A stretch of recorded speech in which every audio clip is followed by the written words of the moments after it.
What does the supply chain advantage look like? Start with 12,000 experienced teammates. Add the precision of 20 modern distribution centers, the reach of one of the nation's largest fleets, merchandising solutions that drive sales, and custom technology applications that make doing business easy.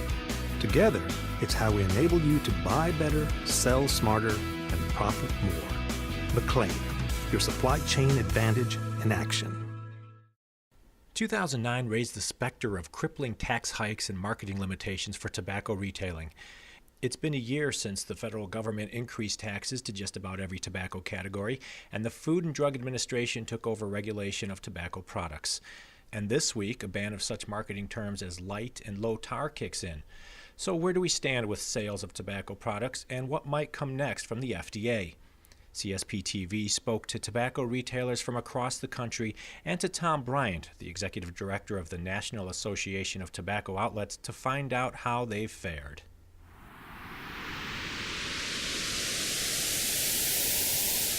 With the increase in the federal tax, we did see cigarette sales decline somewhat. However, not as much as we expected. I think for a couple of reasons. One, people have tended to shifted to maybe more value brands, but the premium brands held up fairly well also. And then in this recessionary time, people tend to smoke more, not smoke less. So I think that has helped maintain sales too. It dropped our sales probably about 10%. Okay. Which categories got hurt first? Cigarettes got hurt. Well, no, the tobacco, loose tobacco got hurt the worst. We're probably only selling 10% of the loose tobacco that we used to sell. The tax affected premium cigar sales not as much as we thought it would be. Maybe 10%. We grew in some other areas, and primarily it affected the roll-your-own market quite heavily. What got hit worst? What got hit worse? The roll-your-own market. Double digits down or what? Probably 20% down. Our roll your own category, which was booming, just went, bottomed out. Okay. So, yeah, our sales tax that we collect, that we give to the state of Ohio, has gone down by probably about $500 a week. So I think we've driven some people to just not smoke.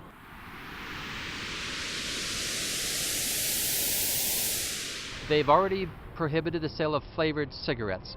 Our concern is they may try and extend their regulations to the other tobacco products they don't currently regulate. For example, pipe tobacco and cigars.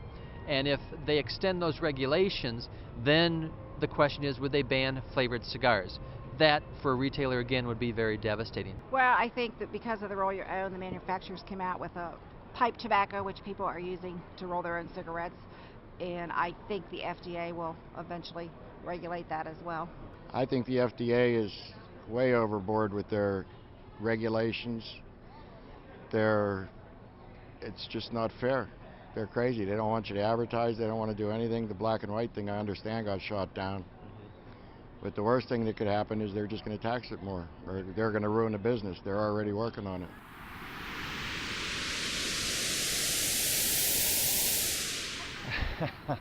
Bright spots are there's a lot of people who didn't quit smoking. We've retained a good portion of our customer base going forward.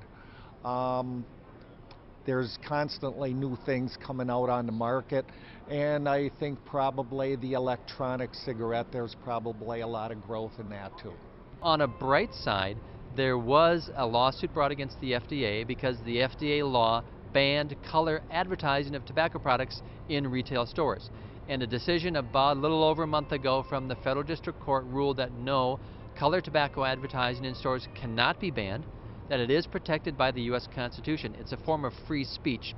And for companies to be able to communicate with their adult customers, it's protected under the U.S. Constitution. So that's one bright spot. And I think we're now relying on the law to protect those rights, and we're going to continue to do that. I'm not sure that there is any. It's been going down a good 4% per year, and I look for it to continue going down until the government wakes up. So what does a one-store shop like yourself do to deal with that? Raise prices. Our percentage has to go up equal to our loss in business. And pretty soon there is no business.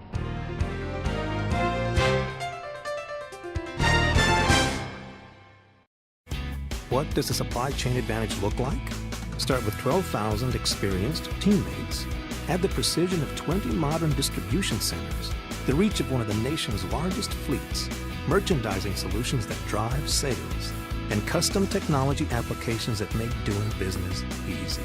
Together, it's how we enable you to buy better, sell smarter, and profit more. McLean, your supply chain advantage in action.